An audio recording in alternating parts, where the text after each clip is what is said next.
Assalamualaikum warahmatullahi wabarakatuh. Ya Allah Mustafa.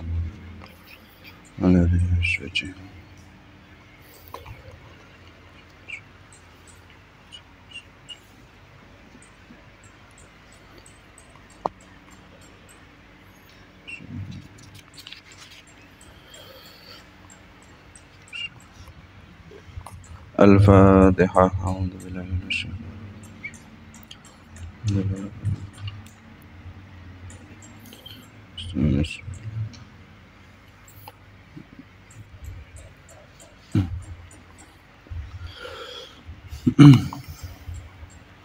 Bismillahirrahmanirrahim. Qala al-musannifu rahimahullah ta'ala wa nafa'ana bihi wa bi'ulumihi fid dharaini amin. Allahumma ya mu'allima Adam wa Ibrahim alimna ya fahimna Dawuda Sulaiman fahimna ya faqihna Ibn Abbas faqihna Allahumma alimna bima alamtana wa alimna infa'na rabbi syi'in warzuqni fahma amin ya rabbal alamin. Bismillahirrahmanirrahim. Al-hadisu tawi hadis utawa cerita al-asyira kang kaping 10.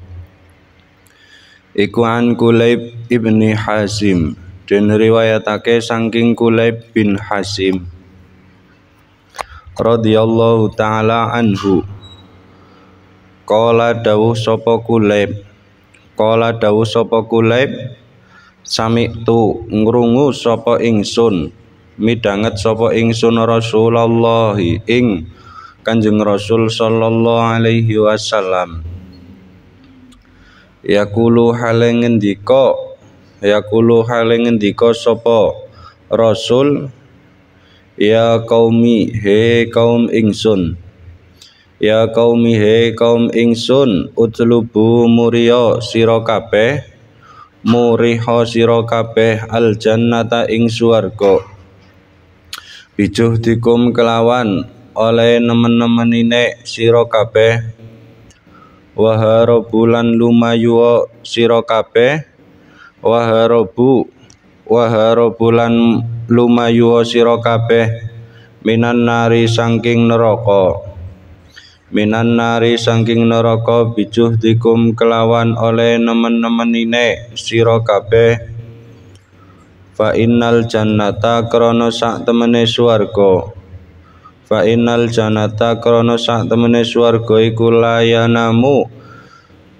iku layanamu ora turu sapa talibuha wong kang nyuprih jannah,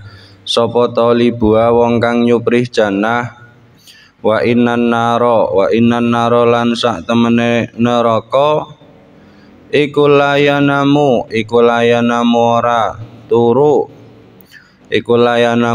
turu sapa haribuha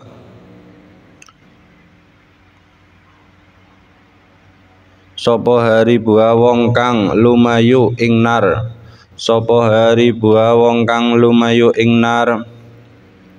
wa innal jannata lan sak temene swarga iku mahfufatun den kupengi atau den ubengi bil makari kelawan perkara kang den sengiti,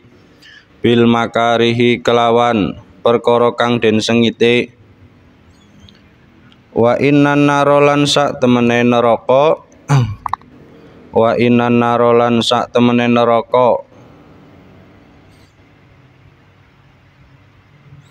iku mahfufatun den kupengi bil ladzati kelawan pira-pira keenakan,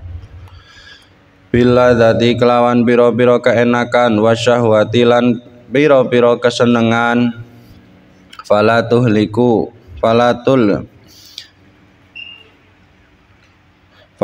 hiyan aku mengko aja nglalekake apa ladzat wasyahwat kum ing sira kabeh anil akhirati saking akhirat.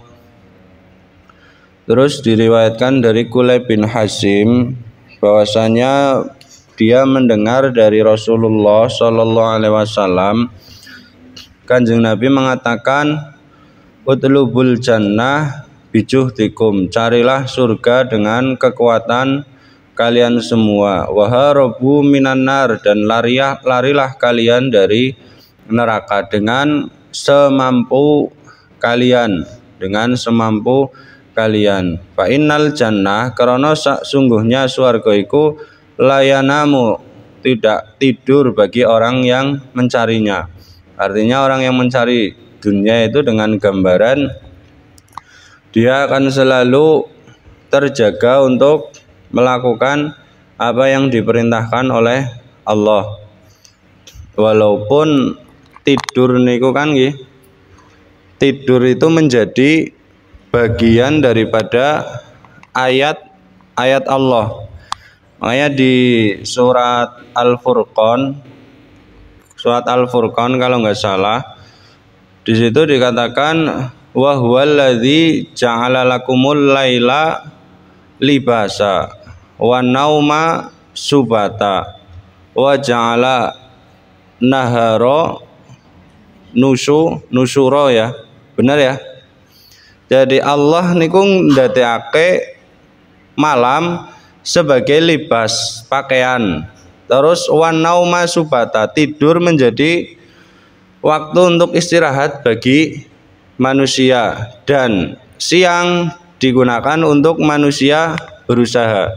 Jadi tidur kan menjadi bagian daripada ayat Gusti Allah. Karena apa? Karena dengan tidur menungso itu bisa sehat. Makanya luar biasa nih Gusti Allah nggawe tamsil hal-hal yang sepele yang kadang kita itu tidak menyadari.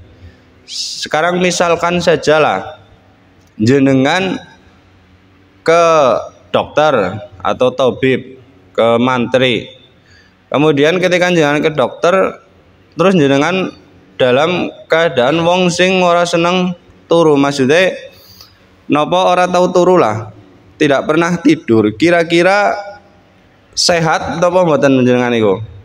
Wong ora turu itu kan bisa menimbulkan penyakit nggih, bisa penyakit jantung lah atau penyakit loyo, lemes dan lain sebagainya. Kira-kira orang tidak tidur kan akan timbul penyakit. Terus misalkan jenengan ngombe obat tapi ora turu, niku kira-kira mari napa mboten? Makanya Allah mencontohkan adalah tidur. Dengan tidur manusia itu akan menjadi sehat. Siki ana wong loro ora turu tapi tetap minum obat, pasti tetap resi sakit nggih. Tapi nek wong sakit tidak minum obat terus tidur, itu juga punya kemungkinan orang tersebut akan sembuh kan? Orang tersebut akan sembuh. Hanya saja tidur mungkin ya kayak kula panjenengan ya tidur ana sing wektu wengi, ana sing wektu esuk kados ngaten tidur, terus ana sing wayah ngaji mungkin sih tidur. Makanya harus bisa memaklumi nek misalkan wayah ngaji atau wayah esuk turu ya bisa jadi kepikiran nang omah wis di WA-ni duit entong ora kirim katakanlah, daripada jenengan melek kemudian mumet jadi goncangan jiwa kan, akhirnya tertidur kan lebih baik karena bisa menjadi obat. Makanya di situ dikatakan tidur niku sebagai ayat Gusti Allah, tanda kekuasaan, tanda kebesarannya Gusti Allah. Dikatakan wa min ayatihi, setengah saking beberapa tanda kekuasaannya Gusti Allah. Mulane wong turu niku ya wis luar biasa, termasuk bukti kekuasaannya Gusti Allah. Tes ana wong ngantuk, tes ana wong turu niku berarti kekuasaannya Allah itu masih ada. Makanya wong meniku digawe tidur, digawe istirahat, diadakannya malam, kemudian diadakannya siang untuk orang itu berusaha ikhtiar golek rezeki, golek ridhone Gusti Allah dan lain sebagainya. Allah hanya mencontohkan tidur itu untuk sehat. Tapi kadang kita sebagai manusia salah memahami sebagian daripada ayatnya Gusti Allah. Jadi nek pengen sehat yo sing sering akeh turune niku. Waja'alan teka fi hadisi akhar, fi hadisin ing dalam hadis akhara kang weneh An Abi Sa'id Al-Khudri, saking Abi Sa'id Al-Khudri radhiyallahu taala anhu, anin Nabi, saking Kanjeng Nabi sallallahu alaihi wasallam, apa annahu temen suhune Kanjeng Nabi, apa annahu temen suhune Kanjeng Nabi,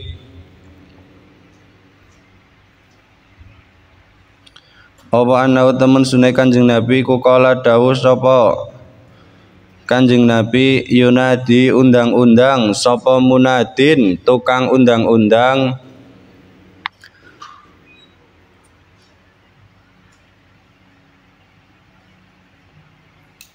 Ida dakhala ing dalem nalikane manjing sapa ahlul jannati penduduk swarga, manjing fil jannati ing dalem swarga, ya ana wis mongsone lakum kedue sira kabeh, apa antahyu yen ta urip sapa sira kabeh, wala tamutulan ora bakal mati sapa sira kabeh, abadan ing dalem mangsa selawase, wa ana lan wis manjing mangsa lakum kedue sira kabeh, apa antasihu yen to sehat sapa sira kabeh, wala taskumulan ora loro sapa sira kabeh, abadan ing dalem selawase, wa ana lan wis mongsone lakum kedue sira kabeh, antasumu yento antasubu yento anom sapa sira kabeh, wala tahrumu lan ora bakal tuwa sapa sira kabeh, abadan ing dalem salawase, wa ana lan wis mongsone lakum kedue sira kabeh, apa antanamu yento enak-enakan sapa sira kabeh, falatab asulan ora kangelan sapa sira kabeh, abadan ing dalem selawase, wadhalika utawi mengkono yunadi iku qauluhu daweh Allah taala.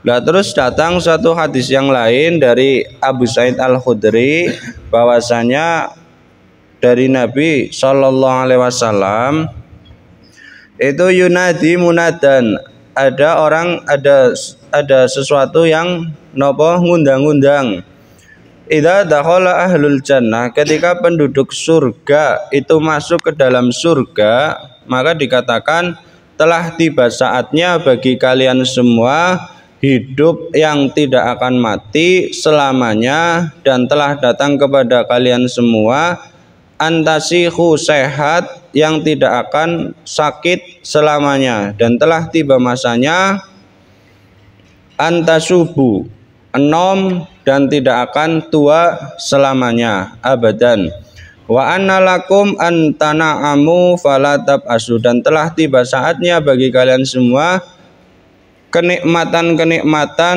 yang tidak akan ada kesusahan selamanya, dan itu merupakan daweh Allah dan juga janjine Gusti Allah Subhanahu wa taala. Maksudnya abadan di sini kita di dalam surga bukan berarti itu kekekalannya itu seperti halnya kekalnya Allah nggih. Jadi Gusti Allah kan abadi nggih. Kidam bako kekal. Kita juga di surga kekal, tapi kekekalan kita berbeda dengan kekekalan Allah. Maksudnya kekekalan kita di surga loh. Jadi gambarnya kekekalan kita itu seperti halnya itu tadi. Kan saya memegang ini gelas kan ya. Gelas kan berada di kekuasaan saya. Artinya orang yang masuk ke dalam surga ini juga akan terserah siapa yang memegang. Berarti yang memegang kendali ini adalah Allah kan. Surga ini dikatakan kekal selama Allah menghendaki tidak menghancurkan. Tapi ketika katakanlah saya lah menghendaki gelas ini kekal, berarti saya pegang, tidak saya hancurkan, tidak saya rubah. Tapi misalkan gelas ini kemudian dikatakan kekal, saya menghendaki untuk menjatuhkan, kemudian kan menjadi pecah kan, hancur. Begitu juga surga. Jadi kekekalan surga dan kekekalan neraka itu semua berada di kehendak Allah. Jadi paham nggih? Jadi misalkan ana wong tanya surga itu kekal, lah Allah juga kekal itu bagaimana? Berarti surga kaya dene Gusti Allah. Tetap kekekalan surga dan neraka itu berada di kekuasaan Gusti Allah. Paham? Wong NU kudu bisa jawab seperti itu. Wanudu lan den undang-undang sapa ahlul jannah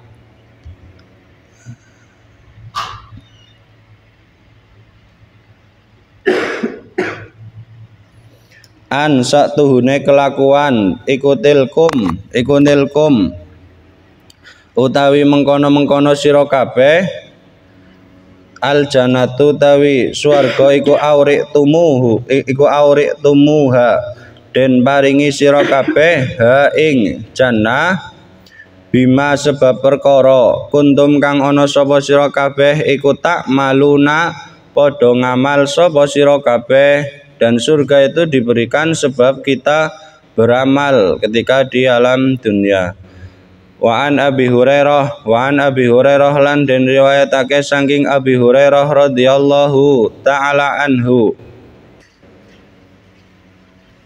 Abi Hurairah itu kalau nggak salah sahabat yang pernah bertanya kepada Rasulullah tentang orang-orang yang akan mendapatkan syafaat. Kemudian dijawab oleh Rasulullah bahwa Abu Hurairah ini adalah salah satu sahabat sing banget perhatian karo sing arane hadis.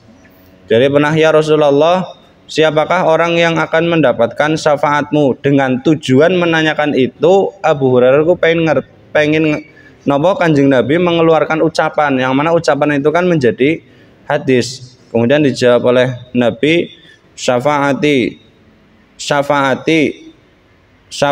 li ahlil kabair min ummati. Syafaatku iku kanggo wong-wong sing nglakoni dosa gede saking umatku. Itu betapa Rasul itu memperhatikan orang-orang yang melakukan kemaksiatan, melakukan dosa besar. Makanya nalarnya Rasul saja perhatian dengan orang yang melakukan dosa besar, kemaksiatan, apalagi terhadap orang-orang yang tidak melakukan kemaksiatan dan tidak melakukan dosa besar. Makanya jasane Kanjeng Nabi niku luar biasa, hatta sampai mau meninggal pun yang diingat adalah umatnya. Ditawari surga, yang dijawab adalah umatku nanti bagaimana. Makanya sebisa mungkin nggih kula panjenengan duwe rasa tresna, duwe rasa cinta yang ditancapkan nang hati. Mbok menawa rasa cinta yang ada di dalam diri kita kepada Kanjeng Nabi itu menjadi musabab kita itu oleh syafaate Kanjeng Nabi. Ya kayak Nuaiman wae ndalu niku. Nuaiman niku wong sing dablongan nakal tapi duweni rasa mahabbah karo Kanjeng Nabi. Aku ora duwe amal napa-napa, aku duwene mung tresna kalih panjenengan ya Rasulullah. Tapi nggih niku nakal, seneng mabok, seneng jahil ngerjani Kanjeng Nabi. Wong kelas Kanjeng Nabi mawon dikerjani napa malih kula panjenengan sedaya nggih dikerjani nggih wajar. Lantaran syafaat mungkin ya bisa belajar sirah nabawiyah, terus ngakeh-akeh maca sholawat. Makanya ketika kisah Nabi itu Isra wal Mi'raj, itu Nabi bertemu dengan malaikat yang sayapnya itu terdiri dari 70.000, ada yang mengatakan 70 juta, dan setiap jarine lah, katakanlah jari dari sayap itu ada cabangan jari lagi. Kemudian Rasulullah tanya kepada Jibril, wahai Jibril, siapakah malaikat itu? Kemudian dijawab oleh Jibril, malaikat itu adalah malaikat yang mencatat rahmate Gusti Allah sing temurun nang alam dunia. Rahmate Gusti Allah sing temurun nang alam dunia yang disebabkan mereka semua itu maca ndonga sholawat marang Gusti Allah kangge panjenengan. Jadi mulane wong maca selawat niku dipun tulis kesaenan dening malaikate Gusti Allah, dan wakila wong sing mau selawat niku malaikat mboten saged nulis napa kesaenane, macam nulis rahmat kangge wong sing mau selawat, mergo banget agunge banget akeh rahmat ketika kita membaca selawat dening Kanjeng Nabi Muhammad sallallahu alaihi wasallam.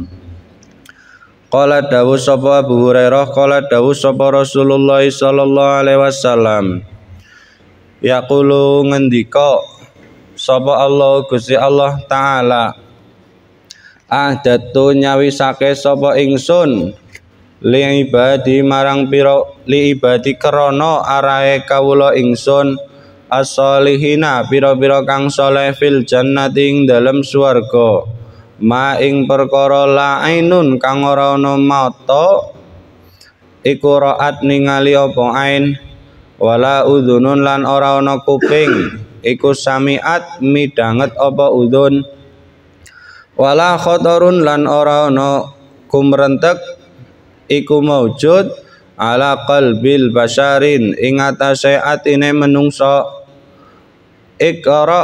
Iqra'u maca sira kabeh in syi'tum lamun karep sapa sira kabeh qaulahu ing dawuh Allah taala, telah aku siapkan kepada hamba-hambaku yang soleh di dalam surga mala ainun ra'at wala udhunun sami'at wala khotorun ala qalbin bashar, perkara yang tidak pernah dilihat oleh manusia dan didengar oleh manusia, dan sesuatu yang tidak pernah ada dalam kumreteke manusia. Jadi ketika kita melihat sesuatu yang indah kemudian dinisbahkan ke surga, maka surga lebih indah dari itu. Kita membayangkan ngerentek surga itu bagus ini itu dan sebagainya, maka surga itu lebih baik dari apa yang kita prasangkakan. Kalau tidak percaya, iqra'u in syi'tum qaulahu ta'ala, bacalah ayat Allah Subhanahu wa taala. Fala ta'lamu mengko ora ngerti apa nafsun awa-awaan ma ing perkara ukhfiya kang den samarake apa ma lahum kedue nafsun min qurrati ayunin saking panganteng-antenge ati, min qurrati ayunin saking panganteng-antenge ati, jazaan hale dadi piwales bima kelawan perkara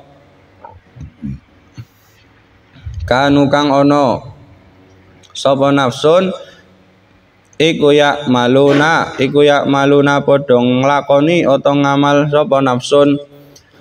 Fa inna fil jannati monggo sak temene iku ing dalem surga sajaratun ana wit-witan law yasiru lamun lumaku sapa ar-raqibu wong kang nunggang fidhilya ing dalam yub-yubane sajar mi'ata amin ing dalam 100 tahun ya layak ta'uha mengkora nempuh sapa raqib ha ing sajarah. Iqra'u maca sira in syi'tum lamun karep sapa sira kabeh qaulahu ing dawe Allah taala, wa dhillim mamdutin wa ma'im maskubin wa faqihatin katsirah wala maqtu'atin wala mamnu'ah wa furushim marfu'ah inna ansha'nahunna insya'a. Surat Waqiah ya. Wa dhillin mamdutin lan yub-yuban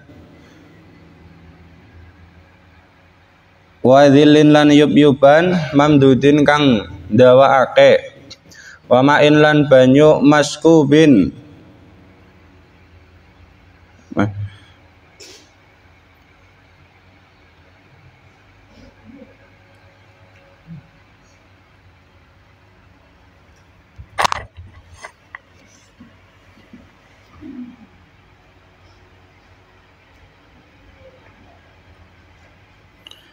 maskubin kang nawaake wa faqihatin lan nyamian kasiratin kang akeh wala maqtu'atin lan ora megot, wala mamnu'atin lan ora nyegah, wa furusin lan pira-pira lemek, marfu'atin kang luhurake, marfu'atin kang luhurake.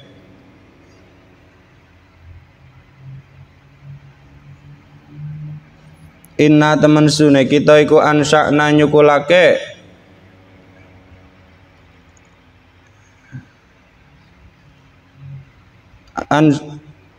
ansa'na nyukulake ing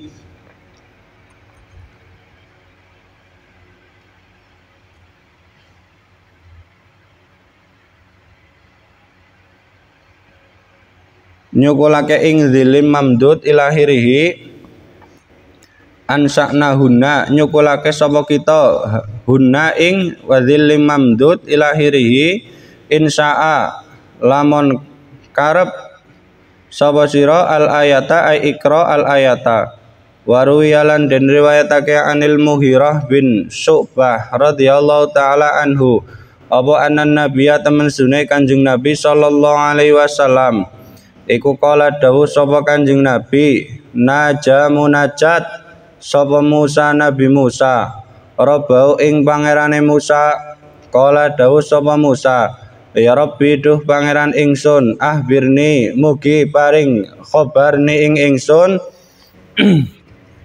an akhiri man sangking akhire wong yadkhulu kang manjing sapa man yadkhulu kang manjing sapa man al jannata ing swarga kam iku pira yakunu ana lahu kedue man minal jannati saking bagian swarga kala dawuh sapa Allah taala ya Musa he Nabi Musa layab kora tetep finaring dalem neraka sapa muslimun wong muslim illa rajulun angin wong lanang wahidun kang siji akhriju ngetake hu ing rajul hatta birahmati kelawan sebab kewelasan ingsun wayakifu ngonuli ngadeg sapa rajul ala babil jannati ngatasé lawang swarga. Jadi Nabi Musa niku termasuk salah satu nabi sing diberi kemudahan napa ngendika karo Gusti Allah, ngobrol karo Gusti Allah. Jadi nek ada apa-apa masalah langsung ndonga nyuwun karo Gusti Allah dijawab oleh Allah, sehingga Nabi Musa diberi gelar Kalimullah nggih. Kalimullah, nabi sing banget seringe guneman karo Gusti Allah. Bahkan pernah suatu ketika Nabi Musa diberi tahu oleh Allah, "Ya Musa, mengapa nopo orang yang cerdas, orang-orang yang pintar kadang saya beri ekonomi yang susah." Maksudnya ngeten. Di antara kita kan ada nggih wong sing menurut kita pintar, cerdas, tapi secara ekonomi itu adalah miskin lah, sederhana. Wonge pinter tapi dilalah ora duwe. Ini bocah pondok sing pinter-pinter kadang biasa berangkat dari orang tua yang mungkin biasa-biasa saja. Terus kemudian saya jadikan orang yang ahmak niku kumprung niku bodoh. Orang yang bodoh tapi mereka kaya-kaya. Kemudian Allah mengatakan, apakah engkau ingin mengetahuinya? Lah niku sebabnya apa Gusti? Jawab Allah bahwasanya ben mereka itu mengetahui bahwa yang mengatur rizki itu bukan ilmu, tapi yang mengatur rizki adalah aku Allah. Sehingga banyak wong-wong pinter niku dilalah jadi karyawane wong bodoh-bodoh nggih. Bosen dilalah ora patia pinter, tapi dilalah karyawane pinter. Dan itu untuk mengetahui bahwa sing ngatur rizki kabeh iku Gusti Allah, bukan ilmunya. Maksudnya orang pintar itu dengan pendidikannya, dengan kepintarannya, tapi terkait dengan rizki itu tidak ditentukan dengan ilmunya. Tapi sebagaimana kita orang berilmu harus bisa menyikapi hal demikian. Kok kemudian tidak mengatakanlah iki aku dadi wong pinter malah dilalah rezekine angel, duite angel, itu yang salah. Tapi harus bisa menyikapi bahwa aku pintar dan cerdas bagaimanapun keadaannya, rizki tetap nang tangane Gusti Gusti Allah. Makanya wong kadang ora bisa syukur marang Gusti Allah itu tidak sebab karena langsung syukur kepada Allah, tapi ora gelem syukur marang podo-podo menungsone. Dalam arti misalkan lah kita dibikin cerdas oleh Allah, hafal Quran katakanlah lah, bisa pelajaran, semua pelajaran bisa kita kuasai. Kemudian ditanya, kok iku dadi wong kok bejo teman yo, dadi bocah bisa hafal Quran terus paham Quran. Jawabe iku kabeh mau takdire Gusti Allah. Lah, ini yang bahaya. Bahayanya apa? Sebab tidak menganggap orang sekitar, orang anggap gurune, orang menganggap orang tuanya yang membiayani, gurune sing mulang, kanca-kancane sing padha napa ngonconi belajar. Makanya dikatakan lam yaskurillah, man lam yaskurillah lam yaskurin nas. Wong sing ora bisa syukur marang Gusti Allah niku ora bisa nyukuri karo padha-padha menungso liyane. Makanya Nabi Yusuf yang punya 11 bersaudara itu ketika ditanya dan sudah menjadi nabi, itu kan dalam keadaan sudah makmur ya. Kemudian Nabi Yusuf ditanya, engkau itu sungguh begia keturunannya Nabi sinten? Yakub, Ishak, Yakub bin Ishak bin Ibrahim.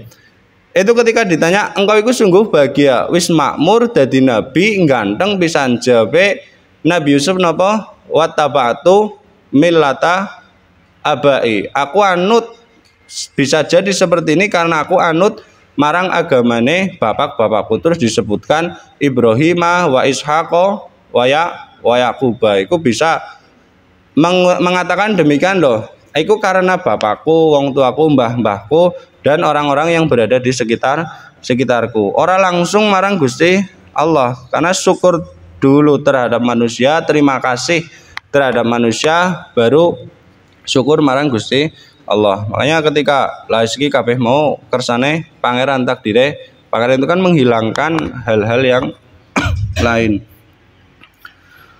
Faqulu mengko matur sapa ingsun lahu marang rajul, udkhul manjinga sapa sira al jannata ing swarga. Al jannata ing swarga fayaqulu ngono ling ngucap sapa rajul kaifa hale kaya apa adkhulu manjing sapa ingsun al jannata ing swarga. Wa qad akhadha lan hale teman-teman ngalap sapa annasu menungso manazilahum ing pira-pira panggonane anas, manazilahum ing pira-pira panggonane anas wa darajatihim lan pira-pira derajate anas. Walam yabqa mengkora tetep li kedue ingsun apa sayun suwiji-wiji. Wala makanun lan ora panggonan, Faqulu nuling ngucap sapa ingsun, ya abdi he kawula ingsun, adardo nata ridho sapa sira fil jannating dalam swarga, minal makani saking panggonan, miqdaro mamlakatin ing kira-kirane ratu loro, atau dua kerajaan. Apakah engkau ridho dengan diberi sekiranya dua kerajaan? Miqdaro mamlakati malakaini minat dunia saking dunia. Fayaqulu nuli matur sapa rajul, qad raditu teman-teman ridho sapa ingsun.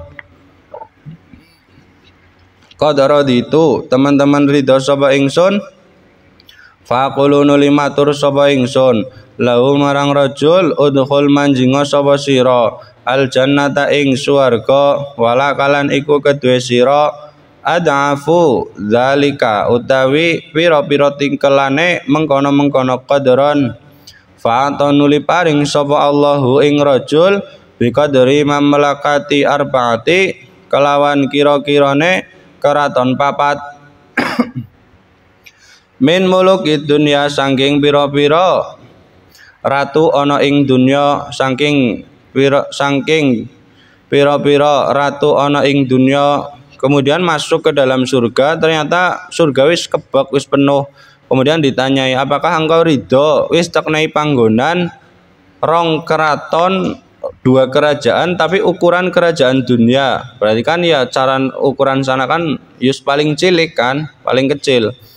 Kemudian jawabnya rajul tersebut, ya kula ridho.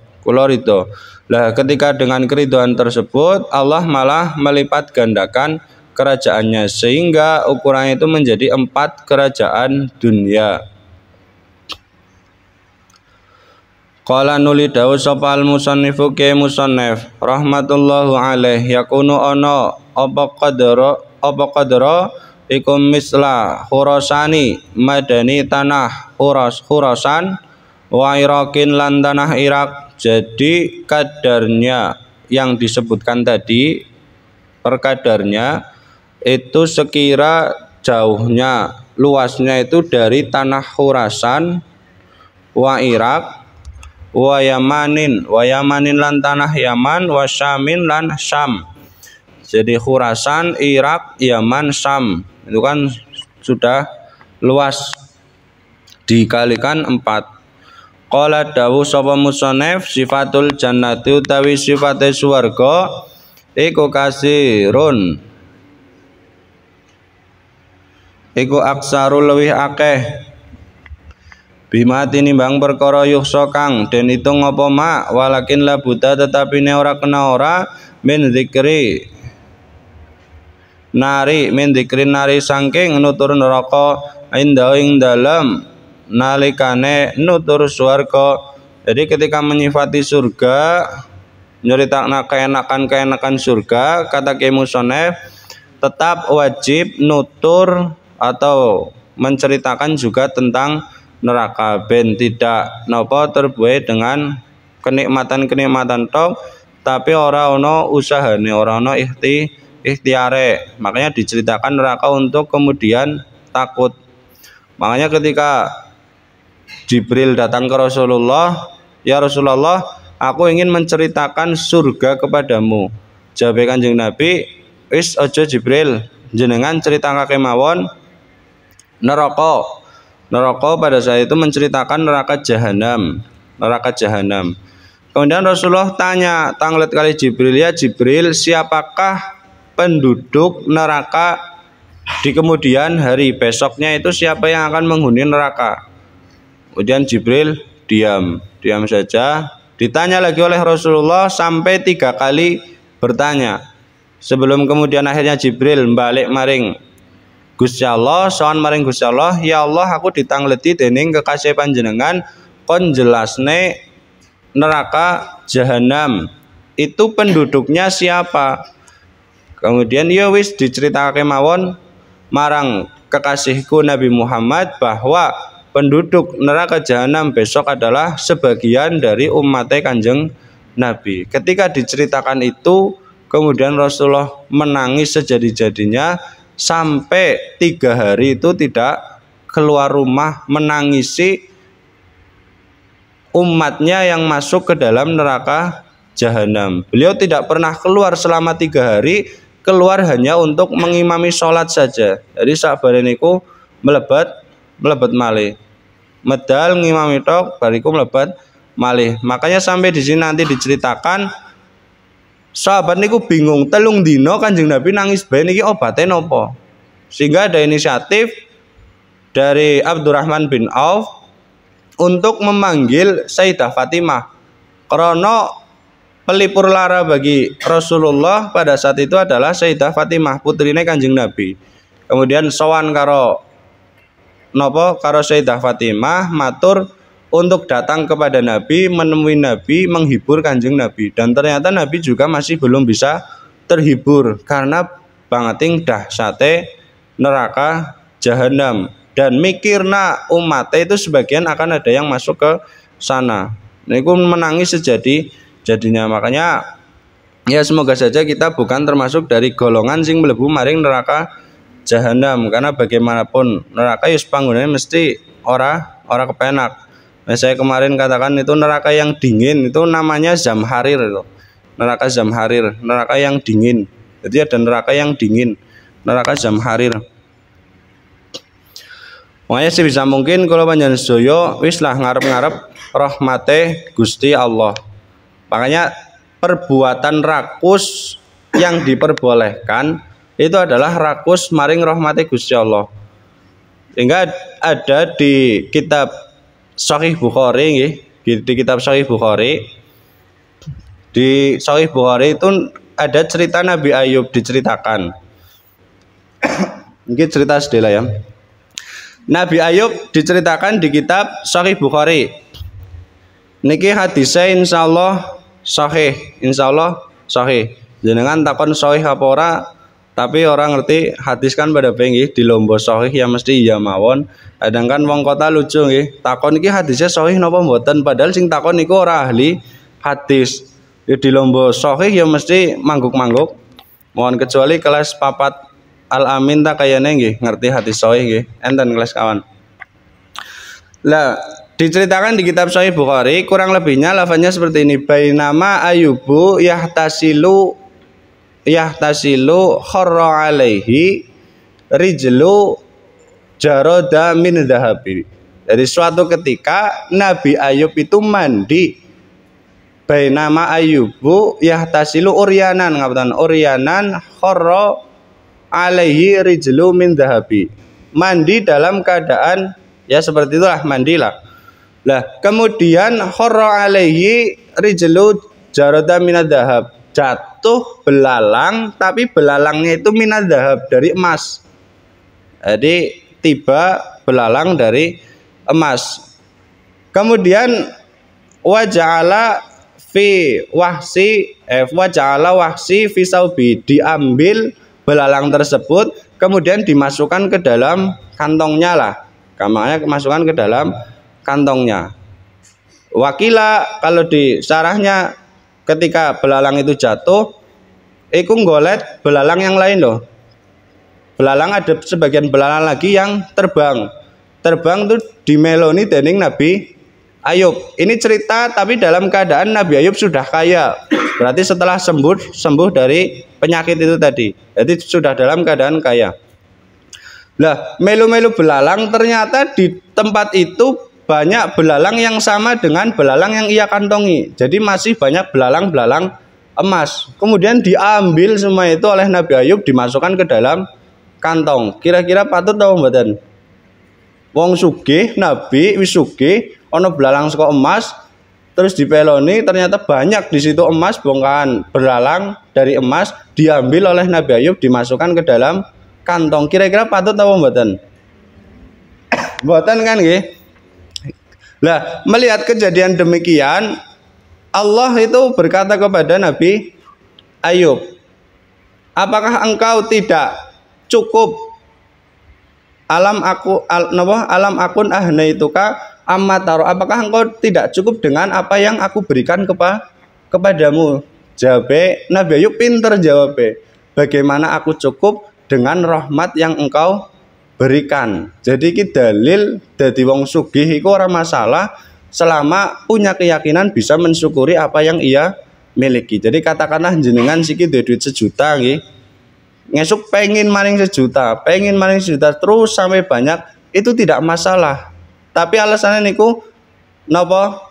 Bahwa 1 juta itu kabeh mau rahmate Gusti Allah. Aku ora cukup Gusti karo rahmate panjenengan berupa uang 1 juta. Ini rakus rahmat itu tidak masalah, tidak apa-apa. Jadi dari wong sugih tapi nek kula panjenengan sedaya punya keyakinan bisa mensyukuri kekayaan tersebut, itu tidak apa-apa. Jadi pengen duit 1 miliar, 1 juta dan lain sebagainya terus, itu juga tidak masalah. Seperti halnya yang diceritakan oleh Nabi Ayub. Padahal secara nalar kan ora patut nggih, Nabi wis sugih, kemudian ada belalang emas diambil semuanya dimasukkan ke dalam kantong. Jawabnya pinter Nabi Ayub, aku tidak akan pernah merasa cukup dari rahmat yang engkau berikan, yakni berupa belalang emas. Niku jadi rakus rahmat itu tidak apa-apa.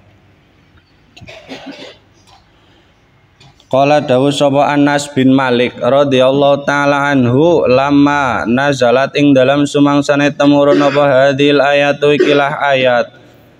Wa inna jahannama lan sak temene neraka jahanam iku lama wa'iduhum yakti janjeni hum ing kufar ajmaina halis kabehane ya baka mengko nangis sapa Rasulullah Kanjeng Rasul sallallahu alaihi wasallam bukaan kelawan nangis syadidan kang banget wa bakalan nangis sapa ashabu pira-pira sahabate Kanjeng Nabi li bukai krana nangise Kanjeng Nabi wala yadruna lan orang ngerti sapa ashab maing perkara nazala kang temurun bi kelawan mas sapa Jibril malaikat Jibril. Kalau di sini diceritakan yang akan menempati neraka jahanam itu adalah orang-orang kafir, tapi diceritakan neraka jahanam Kanjeng Nabi nangis bukaan syadidan. Akhirnya sahabat yo melu bingung, melu nangis juga. Melu nangis juga karena tidak tahu apa yang diturunkan oleh Jibril, dibawa oleh Jibril disampaikan kepada Kanjeng Nabi. Walam yastati lan ora kuwasa sapa ahadun wong suwiji an yasala ing yen takon sapa ahadhu ing Kanjeng Nabi. Wa kana lan ana sapa Nabi sallallahu alaihi wasallam iku idara ing dalam nalikane ningali sapa Kanjeng Nabi Fatimah ing Sayyidah Fatimah radhiyallahu taala anha ya fariha mengko bunga sapa Kanjeng Nabi biya kelawan Fatimah fantolakon budalan sapa Abdurrahman bin Auf ila babi Fatimati tumeka marang lawange Sayyidah Fatimah wa fi riwayatin lan iku ing dalam suci riwayat Umar bin Khattab sahabat Umar bin Khattab. Jadi satu riwayat Abdurrahman bin Auf yang datang sowan marang Sayyidah Fatimah, di riwayat lain diceritakan Umar bin Khattab. Lah Abdurrahman bin Auf itu adalah sahabat sing sugih nggih, terkenal menjadi pedagang, bahkan uangnya itu sering digunakan oleh Rasulullah untuk memperjuangkan agama Islam. Makanya tidak pernah ada cerita Nabi ku nganggo duite wong melarat nggih. Nabi ora pernah ana cerita nganggo duite katakanlah Bilal lah yang menjadi budak. Ada enggak ceritanya? Kan enggak ada. Yang ada mungkin Nabi memakai kekayaannya Sayyidah Khadijah, Abu Bakar, Utsman, Abdurrahman bin Auf.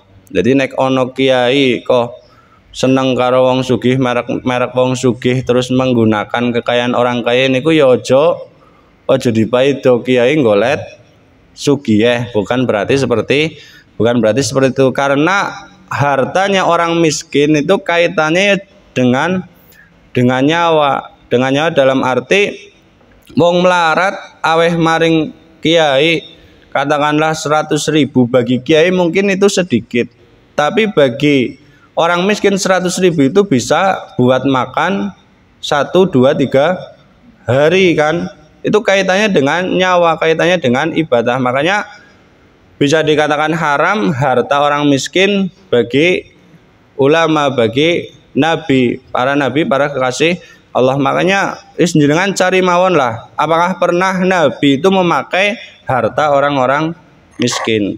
Makanya relasinya para kiai itu dengan orang-orang kaya, orang-orang yang punya, yang kaitannya untuk membangun peradaban Islam. Tapi kan kita yang tidak memahami, tidak menyikapi orang ilmu ini deleng kiai karo wong sugih loh, kiai ini golek duit tok. Itu kan akhirnya timbul husnudzon. Tapi tidak nek wong duweni ilmu, punya cakrawala yang luas, oh kiai perak-perak karo orang sugih, bisa jadi husnudzon bangun peradaban Islam lewat perantara orang-orang yang kaya.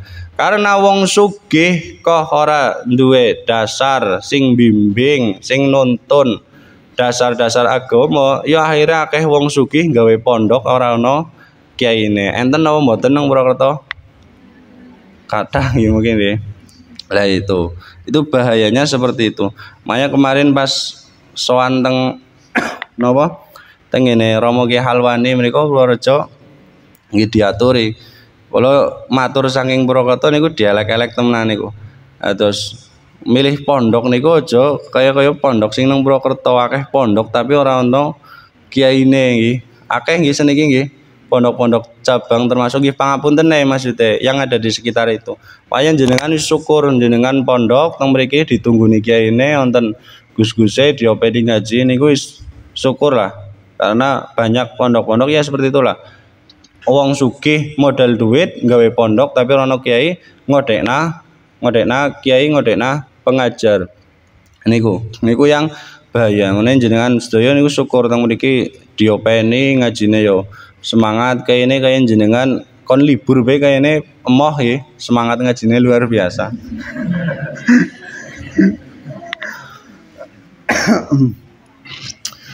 Kemudian Umar radhiyallahu taala anhu qala dawuh sapa Abdurrahman assalamu tawi keselamatan iku alaiki muga tetep ing atase sira wadon ya binta Rasulillah ya anak wadone Kanjeng Rasul.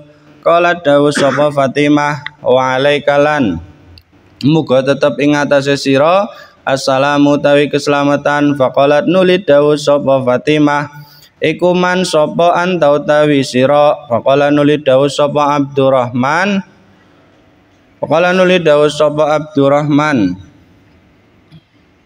ana utawi ingsun iku Abdurrahman bin Auf.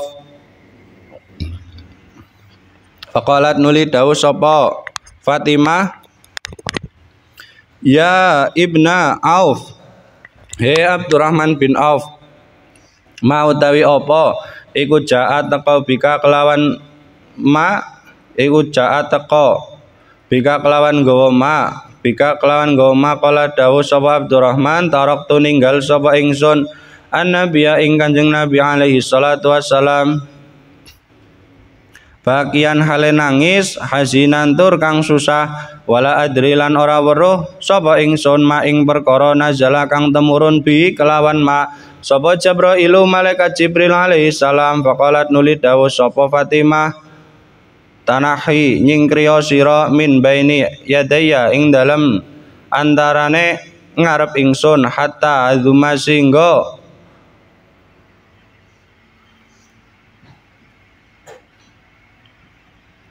sehingga ngumpulake sapa ingsun ala nafsi ing awak ingsun siabi ing pira-pira dodot ingsun. Jadi wis jenengan lunga dhisik aku tak ngumpulne pakaianku untuk aku pakai. Makanya yang menjadi sebab nangise Sayyidina Umar nanti kan ketika di sini diceritakan jadi putrine Kanjeng Nabi niku nggih napa pakaiannya itu jahitannya ada 12 jahitan. Jadi ya mungkin gambaran kayak sekarang kotak-kotak lah niku lah. Ya pangapunten kayak orang-orang yang dipakai oleh orang-orang yang tidak layak dipakai, sehingga Umar pada saat itu menangis. Raja Kisra raja Arab itu putra-putrinya itu memakai pakaian-pakaian yang bagus, sedangkan jenengan putrine Rasulullah Sayyidil Anbiya wal Mursalin gustine pira-pira nabi lan utusan memakai pakaian-pakaian yang napa sobek terus dijahit. Jadi jahitannya itu wakila ada 12 jahitan. Wis pokok dideleng niku mboten patut. Mulane pernah ada sahabat nih, namanya saya lupa. Jadi ada sahabat yang sholat di era tabiin.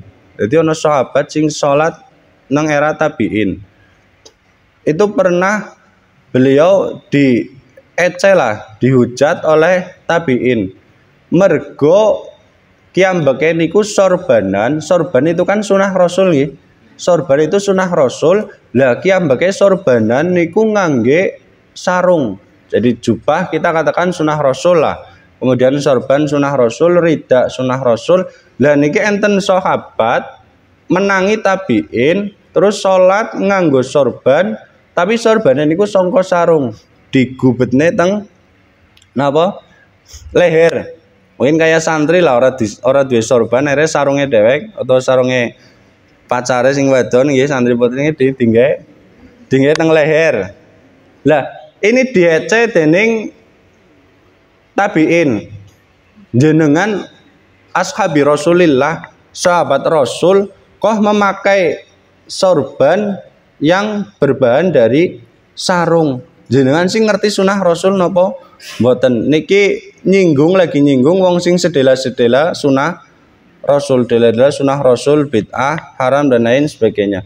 Lah dijawab dening sahabat ini tadi jenengan ngertos Sayyid Hamzah itu ketika wafat itu untuk menutup kafannya saja, ketika ditarik ke atas kakinya terlihat, ketika ditarik ke bawah kakinya terlihat.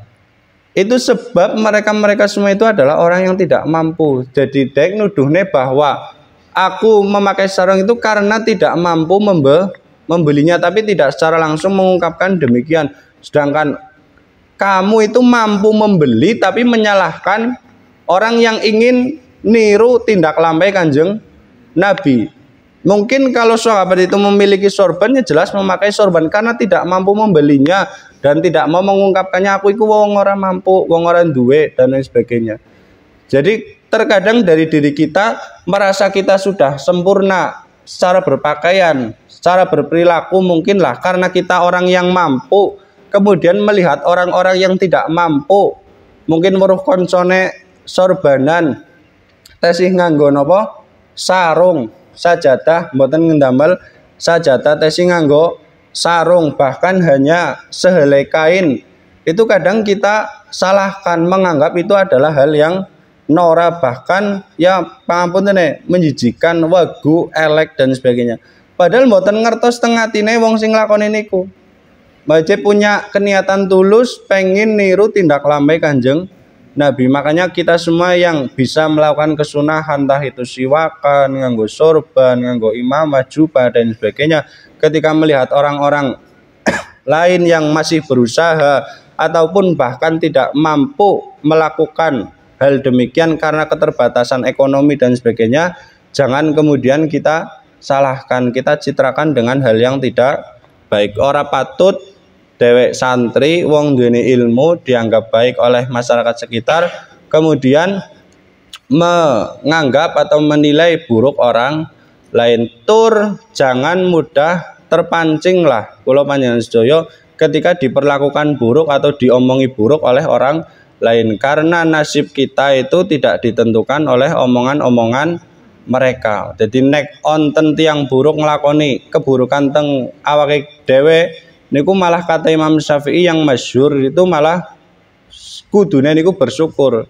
Karena dawuh Imam Syafi'i, man asa'a ilaika faqad atlaquka. Jadi ketika ada seseorang yang asa'a, berperilaku buruk kepada diri kamu, maka sesungguhnya kamu itu adalah telah dibebaskan darinya. Misalkanlah jenengan ora cocok niki kali ngajine biasanya kesuwen dan sebagainya, golek nerangno ora genah dan sebagainya. Ini berperilaku buruk kepada saya kan. Nah sebenarnya saya ini sudah diatlakukan, dibebaskan loh.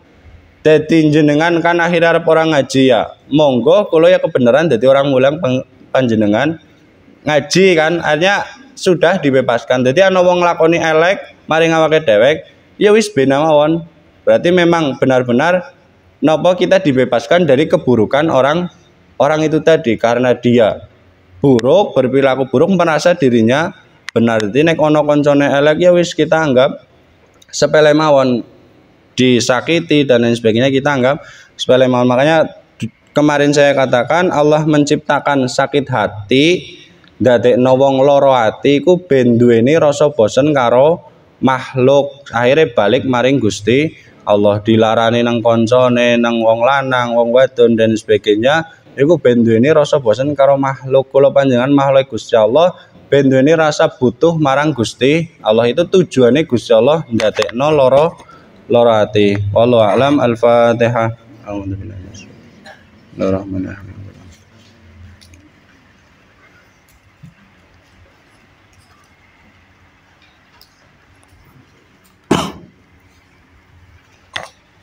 Kurang lebihnya dari saya maaf. Saya akhiri. Assalamualaikum warahmatullahi wabarakatuh.